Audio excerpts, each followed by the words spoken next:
기도하겠습니다. 하나님 감사합니다.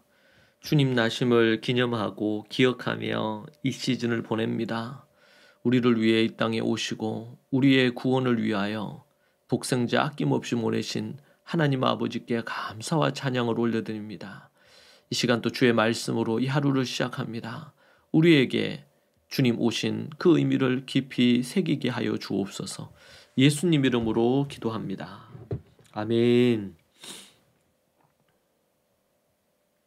찬송가 123장 함께 찬양하겠습니다. 찬송가 123장입니다.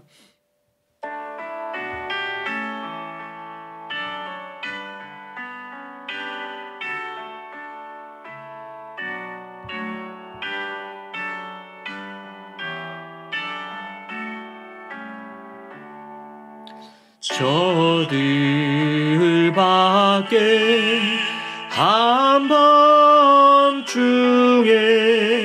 양틈에 자던 목자들 천사들이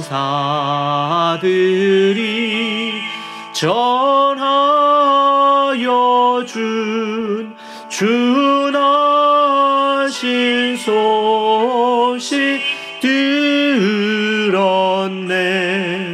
노엘 노엘 노엘 노엘 이스라엘 왕이 나셨네.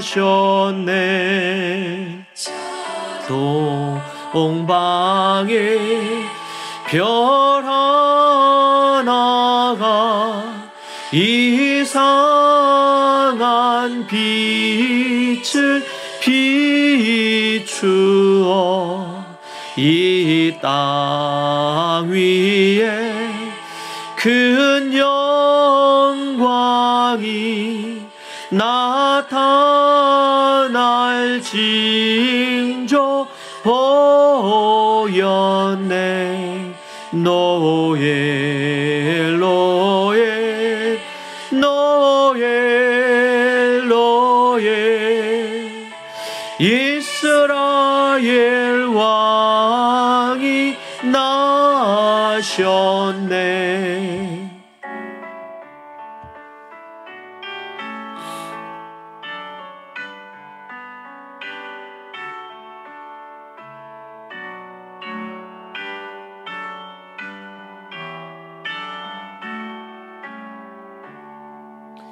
그 한 별이 베들레헴 향하여 바로 가더니 아기 예수 누신 집 그 위에 오자 멈췄네. 노엘 노엘 노엘 노엘 이스라엘 왕이 나셨네. 동방에 박사들이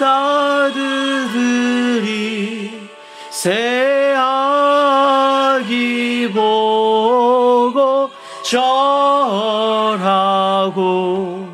그 보배 앞다 열어서 세 가지 예물 드렸네. 노엘 노엘 노엘 노엘 이스라엘 왕이 나셨네. 아멘.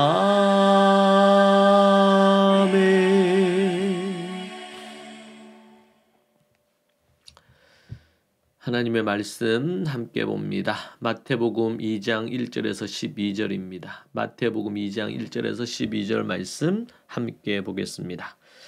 헤롯 왕 때에 예수께서 유대 베들레헴에서 나시매 동방으로부터 박사들이 예루살렘에 이르러 말하되 유대인의 왕으로 나시니가 어디 계시냐? 우리가 동방에서 그의 별을 보고 그에게 경배하러 왔노라 하니 헤롯 왕과 온 예루살렘이 듣고 소동한지라. 왕이 모든 대제사장과 백성의 서기관들을 모아 그리스도가 어디서 나겠느냐 물으니 이르되 유대 베들레헴이 오니 이는 선지자로 이렇게 기록된 바 또 유대 땅 베들레헴아 너는 유대 고을 중에서 가장 작지 아니하도다. 내게서 한 다스리는 자가 나와서 내 백성 이스라엘의 목자가 되리라 하였음이니이다. 이에 헤롯이 가만히 박사들을 불러 별이 나타난 때를 자세히 묻고 베들레헴으로 보내며 이르되 가서 아기에 대하여 자세히 알아보고 찾거든 내게 고하여 나도 가서 그에게 경배하게 하라. 박사들이 왕의 말을 듣고 갈새 동방에서 보던 그 별이 문득 앞서 인도하여 가다가 아기 있는 곳 위에 머물러 서 있는지라. 그들이 별을 보고 매우 크게 기뻐하더라. 집에 들어가 아기와 그의 어머니 마리아와 함께 있는 것을 보고 엎드려 아기께 경배하고 보배합을 열어 황금과 유향과 모략을 예물로 드리니라. 그들은 꿈에 헤롯에게로 돌아가지 말라 지시하심을 받아 다른 길로 고국에 돌아가니라. 아멘.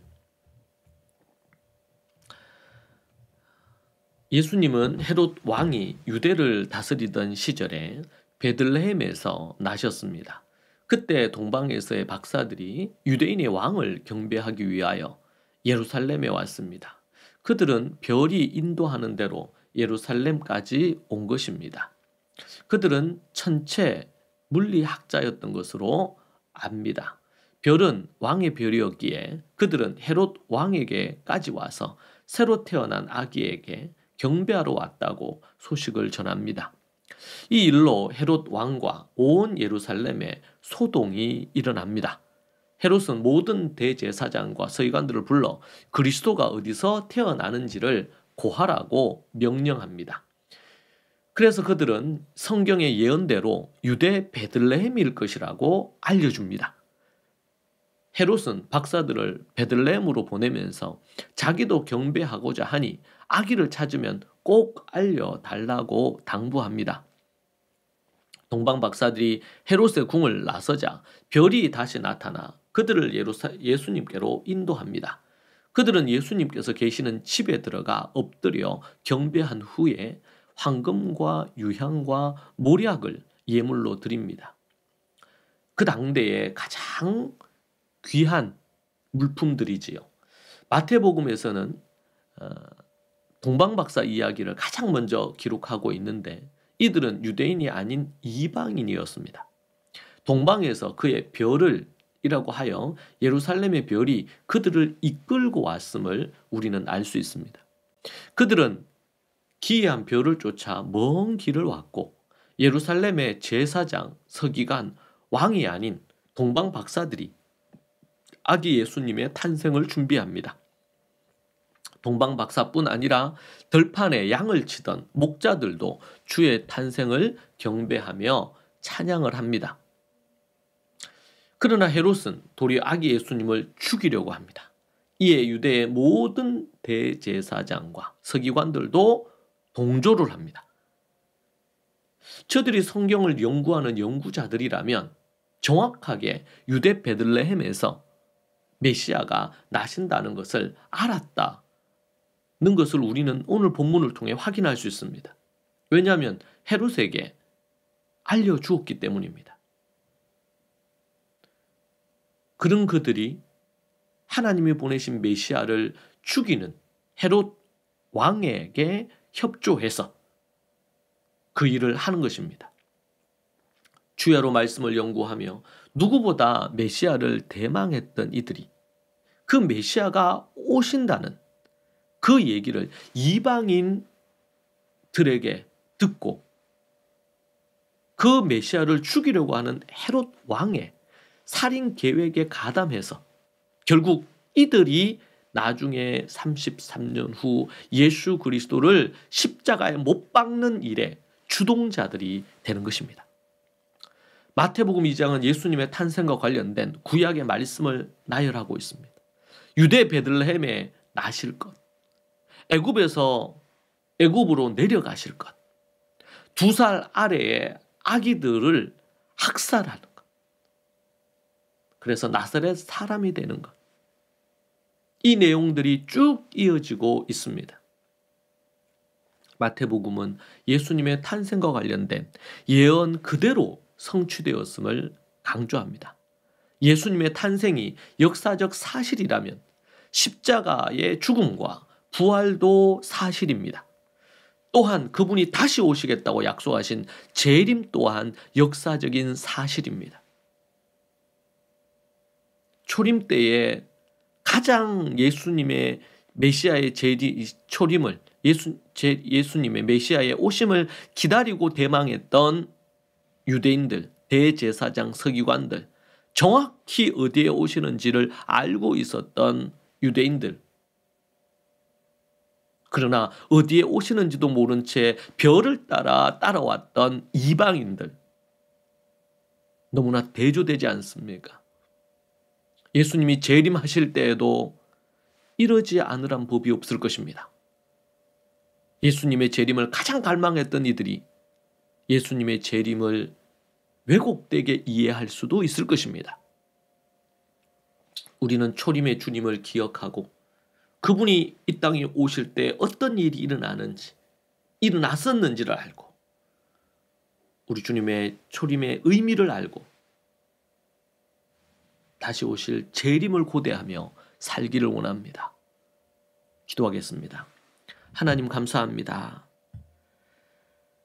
우리가 무엇인데 우리에게 이 믿음을 주시고 우리 주님의 오심으로 우리가 구원을 얻은 이 감격을 주시고 인도해 주신 것 감사합니다. 날마다 주님 주시는 은혜와 능력 가운데 서기 원합니다. 아버지 하나님 도우시고 인도해 주옵소서. 성령의 은혜와 능력으로 충만케 하시고 아버지 하나님 초림의 주님을 기억하며 재림의 주님을 갈망하고 대망하는 우리 믿음의 모든 식구들이 되게 하여 주옵소서. 예수님 이름으로 기도합니다. 아멘. 이 시간 함께 이 말씀 붙들고 기도하겠습니다. 오늘 말씀 붙들고 우리는 어떻게 주님의 재림을 고대하고 기대하는지 서기관과 바리새인들처럼 대제사장처럼 머리로만 알고 가슴으로 주님의 재림을 갈망하고 주님의 오심을 기뻐하며 나아가고 있지 않는지 생각하면 좋겠습니다.